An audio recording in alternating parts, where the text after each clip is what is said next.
안녕하세요. 기후변화와 건축과 도시를 연관지어서 연구하고 있는 이은석입니다. 여러분 반갑습니다. 어, 올해 54일이나 되는 굉장히 긴 장마를 우리가 겪으면서 이게 예년과는 다르구나. 혹은 내가 살면서 이런 경우는 처음이었는데 참 이상하다라는 생각들을 아마 해보셨을 겁니다. 재작년이죠. 2018년에는 우리가 굉장히 더운 시간을 보냈던 기억들을 다들 갖고 계실 겁니다. 2018년은 가장 그 전까지 가장 극심했던 폭염 1994년에 기록을 경신한 해이기도 합니다. 그렇다면 왜 이런 문제들이 발생이 될까요? 1988년도의 위성사진과 1919년의 위성사진을 비교해 보면 북극의 빙하 자체가 굉장히 작아진 것을 볼 수가 있습니다. 우리가 더워진 그 지구의 열기들이 북극으로 향하고 있고 북극의 빙하가 녹아가면서 하였던 북극이 점점 어두운 색깔로 변화하고 있는 것을 확인할 수가 있습니다. 재작년에 출간이 된 지구온난화 1.5도씨라는 보고서를 좀 설명을 드리도록 하겠습니다. 이 보고서에서는 우리에게 이런 경고를 던졌습니다. 우리가 지금처럼 지낼 수 있는 시간은 채 12년밖에 남지 않았다. 이 1.5도씨라는 온도를 넘어서 버리게 되면 우리는 손쓸 수 없는 상황에 놓일 수 있다는 경고를 UN IPCC에서 했던 것이죠. 그래서 지금 보시게 되면 2030년도에는 인천공항이 대부분 물에 잠기게 되고 보시는 것 같이 터미널도 물에 잠기게 됩니다. 그리고 우리나라 남쪽에 있는 부산의 낙동강 일대는 모두가 다 이렇게 바닷물이 들어오게 되는 상황을 우리가 볼 수 있게 될 것입니다. 결과적으로 이 지구 온난화를 우리가 그대로 방치를 한다면 먼 미래가 아닙니다. 불과 10년밖에 남지 않은 2030년도만 되더라도 우리나라 전체 면적의 약 6%에 해당하는 5,885제곱킬로미터가 바다로 바뀌어 버리게 됩니다. 해수면 상승으로 인해서 김포공항의 활주로까지 바다가 되고 최근에 지어진 서울의 마곡지구는 해수면 상승에 의한 아주 심각한 피해를 우리가 볼 수가 있게 됩니다. 하지만 이제 우리가 그렇다면 기후변화 혹은 기후위기에 어떤 식으로 대응해야 될 것인가에 대해서 굉장히 여러분들께서 막연하게 생각하실 겁니다. 이미 유럽에서는 특히 스웨덴은 지구 평균 온도가 1.5도씩 상승이 기정사실화로 인식을 하고 있고 그렇다면 이미 만들어진 도시들에서는 이 상승하는 지구 온도 때문에 어떤 식으로 우리가 대비를 해야 될 것인가 즉 기후변화 적응에 관한 준비를 시작을 했다라는 내용이 되겠습니다. 그렇다면 이런 기후 위기에 관한 문제들을 우리가 어디서부터 풀어 나가면 될까요? 지금 보시는 사진처럼 저 야경의 불빛이 아름다워 보이긴 하지만 저 야경의 불빛을 키우기 위해서 우리가 얼마나 많은 화석 연료를 소비하고 있는지에 대한 부분들도 우리가 생각해 볼 필요가 있다는 것입니다. 기후 변화는 곧 대도시에서부터 문제를 풀어 나가야 한다에서부터 출발한다면 그 시작점은 어디가 되어야 될 것인가라고 요약을 해본다면 첫 번째 우리 개인부터 시작을 해서 우리가 주로 사용하는 교통수단 그리고 우리가 주로 생활하는 건물 그리고 이 건물들이 모여있는 도시까지 녹색 사회로 하나둘씩 전환시킬 필요가 있다는 것이죠. 자, 그렇다면 개인이 무엇을 하면 될까요? 우리는 생각만 바꾸면 됩니다. 살아오면서 소비해왔던 에너지가 잘못됐고 앞으로는 과거에 사용했던 화석연료 기반의 에너지가 아니라 친환경 연료 기반의 에너지로 우리가 인식과 생각을 전환할 필요가 있다는 것이죠. 이미 교통 분야에 대해서는 이미 인식의 전환이 시작이 되었고 지금 보시는 것처럼 우리가 길거리에서 하이브리드 자동차라든지 전기차라든지 수소 자동차와 같은 여러 가지 친환경 연료 기반의 교통수단들을 쉽게 만나볼 수가 있습니다. 하지만 친환경 건축물들은 그렇게 눈에 잘 보이지 않으시죠? 그 이유는 한번 친환경 교통수단을 빗대어서 말씀을 드려보도록 하겠습니다. 친환경 교통수단은 우리가 온실가스를 배출하고 매연을 배출하는 데 있어서 친환경 에너지를 써야 된다라는 인식이 이미 교통수단 안에 들어와 계시기 때문에 소비자들께서 선택을 하고 계십니다. 그래서 소비자들께서 선택을 하고 구입을 해주시면서 이게 하나의 지속 가능한 시장 체계를 만들어 가면서 기업들은 그에 맞는 제품들을 꾸준하게 출시를 하고 있는 것이죠. 하지만 친환경 건축물 같은 경우에는 우리가 부동산 시장 안에서 입지에 따라서 이 건물이 어디에 위치해 있는지에 따라서 가격이 설정이 돼 버리기 때문에 친환경 건축물이라고 해서 들어가는 고급 기술들이 적당한 가격을 받지 못하고 있고 시세에 묻혀버리는 그런 상황에 들어와 있습니다.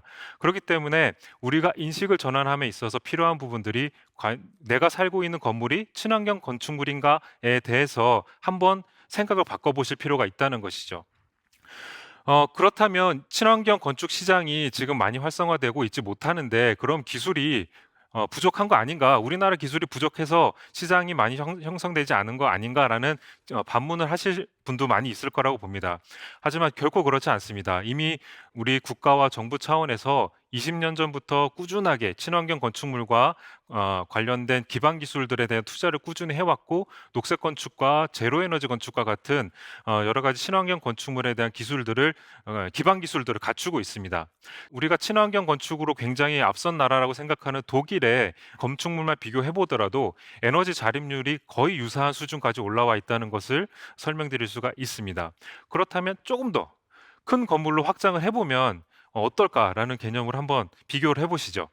왼쪽에 있는 건 순수 우리나라 기술로 만들어진 또 연구 개발동이 되겠습니다. 두 건물 규모가 유사한 규모를 갖고 있음에도 불구하고 오히려 우리나라에서 지어진 친환경 건축물의 에너지 자립률이 훨씬 월등히 높은 것을 우리가 확인할 수가 있습니다. 이처럼 우리나라의 기술이 충분히 갖춰져 있음에도 불구하고 우리가 사회에서 친환경 자동차처럼 친환경 건축물을 많이 볼 수 없는 이유는 우리의 인식 때문이라고 저는 생각을 합니다.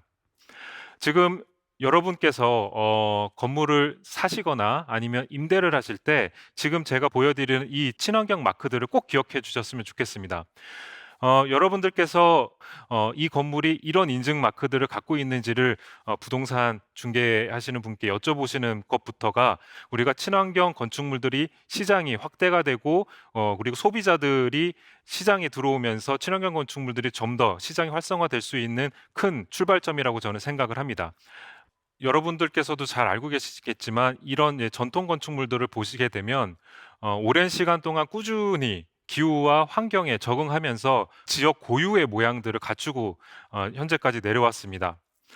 그래서 세계 방방 곳곳에 있는 전통 건축물들을 보면 각 국가의 기후의 특성들을 잘 활용을 하고 있고 반영을 하고 있다고 볼 수가 있죠. 하지만 현대에 들어서 철근과 콘크리트가 굉장히 튼튼하고 강하기 때문에 이 기후쯤은 우리가 쉽게 이겨낼 수 있다라고 간과해 왔던 것도 사실입니다. 우리나라는 전통적으로 정남향을 선호하곤 하는 건축 문화를 갖고 있습니다. 이는 이제 우리가 과거에 여름에는 시원하고 겨울에는 따뜻한, 하지만 이제 최근 들어서 폭염에 관한 부분들이 이슈가 되면서 과연 정남향 건축물이 우리가 생활하는 데 있어서 적합한 건물인가에 대한 좀 호기심이 들었습니다. 그래서 작년에 이제 저희 연구팀과 연구를 진행을 하면서 폭염 경보가 발표가 된 날에 저희가 열화상 카메라를 들고 정남향 아파트와 그 남동향 아파트들을 비교하는 작업들을 좀 진행을 했었습니다. 지금 왼쪽에 열화상 영상에서 보시는 것처럼 정남의 아파트 표면 온도를 보시게 되면 무려 50.5도까지 올라가는 온도를 측정을 해볼 수가 있었고요. 약간 틀어져 있는 남동향 아파트만 보더라도 한 15도 정도 낮은 표면 온도를 측정해 볼 수가 있었습니다. 앞서 말씀드렸던 것처럼 지구 온난화는 열과 물에 관련된 기상 영향들을 만들어내게 됩니다. 그래서 앞서 말씀드린 것처럼 폭염에 관한 이슈가 또 문제가 될 수가 있고, 두 번째로 폭우, 즉 물과 관련된 이슈들이 우리 도시의 문제가 될 수가 있습니다. 대부분의 현대 도시들은 아스팔트와 콘크리트로 포장을 하면서 우리가 편리한 생활을 추구해 왔습니다. 하지만 이 포장재들이 투수성을 굉장히 저해하는 요소이기 때문에 비가 왔을 때 그 빗물이 그대로 하수도로 빠져나가고 그대로 강으로 빠져나가면서 하류 지역에 홍수를 만들어내거나 지금 사진에서 보시는 것처럼 맨홀에서 물이 역류하는 현상들을 만들어내게 됩니다. 우리 도시가 불투수 포장재로 포장이 되면서 우리가 느끼는 부분들은 우리 피부에 비닐로 감싼 그런 효과와 동일하다고 설명드릴 수가 있겠습니다. 비가 내렸을 때 땅으로 흡수가 되면서 땅이 스폰지 역할을 하면서, 그리고 빗물이 바깥으로 넘쳐 나가지 않도록 제어하는 기술이 소개가 되고 있습니다. 이 기술은 전문 용어로 그린 인프라스트럭처라고 얘기를 하고 있고요. 또 한국말로는 녹색 인프라라고 얘기를 하고 있습니다. 이 그린 인프라의 가장 핵심은 뭐냐면, 도시 안에서의 투수 기능을, 즉 물이 땅으로 흡수될 수 있는 기능을 극대화시키는 기술이 되겠습니다. 그래서 투수성을 극대화시킬 수 있는 재료로서 건축물과 그 주변 공간들을 만들어내는 그런 개념들이 앞으로는 좀 더 적극적으로 필요할 것이다라고 설명을 할 수가 있겠습니다. 자, 그렇다면 우리가 기후 변화를 함에 있어서 적극적으로 고려를 해야 될 부분들, 특히 건축 부분에 있어서 어떤 식으로 우리가 접근을 하면 지구 온난화를 막는데 큰 도움을 줄 수 있을까에 대한 고민을 하시는 분들이 많이 계실 겁니다. 그래서 저는 이제 대표적인 그 사례를 두 개의 건물 사례를 설명을 드리고자 합니다. 첫 번째 사례는 경영하시는 분들께서 친환경성에 대해서 굉장히 명확한 철학을 갖고 계십니다. 그렇기 때문에 이 건물 같은 경우 이미 지역에서도 굉장히 유명한 랜드마크로 각광을 받고 있었는데, 친환경 건축물로서 또 개편이 되면서 보이시는 것처럼 빗물을 적극적으로 활용하는 기능들까지도 주민들한테 소개를 하는 활동들을 하고 있습니다.